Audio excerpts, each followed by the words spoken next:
Well, my video kind of cut out of me, and I didn't realize it for several minutes.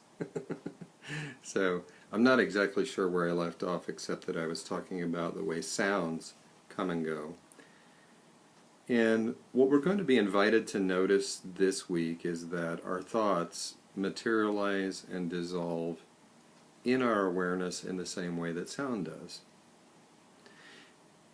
What this opens up is the possibility that if I have automatic negative thinking about myself, that's kind of like often repeated propaganda within me. Oftentimes this stuff starts in childhood, that we start to build up a habit without being aware of it, of negative commentary. And negative self-commentary, like, can become the truth so easily. It can become valid and believable, and as soon as we speak to ourselves, everybody I've ever known as a therapist has told me I would never ever speak to my friends in the way I speak to myself. So what that means is that we're delivering these messages without really even choosing it, and they're having an immediate impact on our body and our other thoughts. So there's the thought, and then there's the trail of reactivity, like a pebble dropped in a pond, and it spreads out and it complicates itself.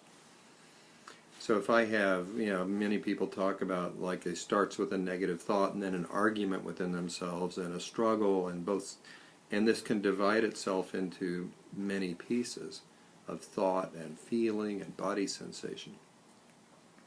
So the gift of observing the flow of thought like we would observe the flow of sound is that a thought that would come up and grab us by the face and control us emotionally could eventually be seen a little bit distant, and we'd have a little bit of space.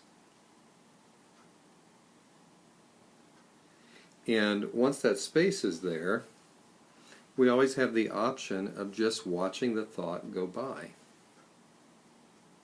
That's different than experiencing the thought as true. Ugh. And I'm not saying that to make fun of anybody. We all have this problem. It's called human nature. And another way to describe the problem is that there is the problem of suffering, and then there's the suffering that comes from trying to get rid of the suffering that we have. The genius of mindfulness practice is that if I hold my suffering and begin to see it, my awareness actually is a better tool for dissolving suffering than effort. And on some level, we're not trying to get rid of suffering, we're trying to find a way to be with it that doesn't generate more. A metaphor for this would be if my suffering is a ball and chain around my ankle, I could drag that suffering and curse it and feel its rub against my ankle and complain about its weight and give up sometimes and just sit down and forget about it. Or I could take a pause and I could pick up the ball and carry it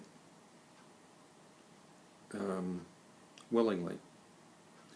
So the other invitation there is this week in the practice is to use our 3-minute breathing space as a method for encountering myself as I am, making sure that that practice isn't an attempt to get rid of anything. It's really to find out who I am. That's why that first part of it, looking inside and saying, what's the weather in there? We're not trying to change anything. We're trying to encounter self. Then focusing on the breathing and then broadening that out. And the invitation this week is to make that work for us in any way we wish, to give us that fresh start, that new mindful presence whenever we need it, whenever we want it. But to make sure we're not really trying to solve any problems with that. We're more being present to ourselves as we are.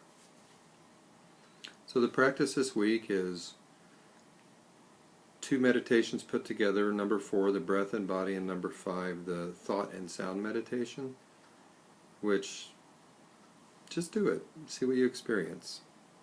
There's many things that could come of that. Lots of good things can come from that. But we only really encounter that if we actually sit and do. And then the other part is to keep working with that 3-minute breathing space, with just a little extra awareness of what that's actually about, and trying to get it to where it's off book, where we could do a brief version whenever we want to. One of the beautiful things about mindfulness is that once you practice it enough, the hope is that anything I do, picking up a pen, writing something down, I could have that full presence to that and keep myself in the moment. And the good that comes from that is that I become more creative, more relaxed, more really fully alive through the practice. So I really look forward to seeing you today, and we're in week 4. We're about halfway. I'm hoping you're experiencing some of the benefits, but don't forget that try not to judge or measure that. Just allow it when it comes to you. See you later.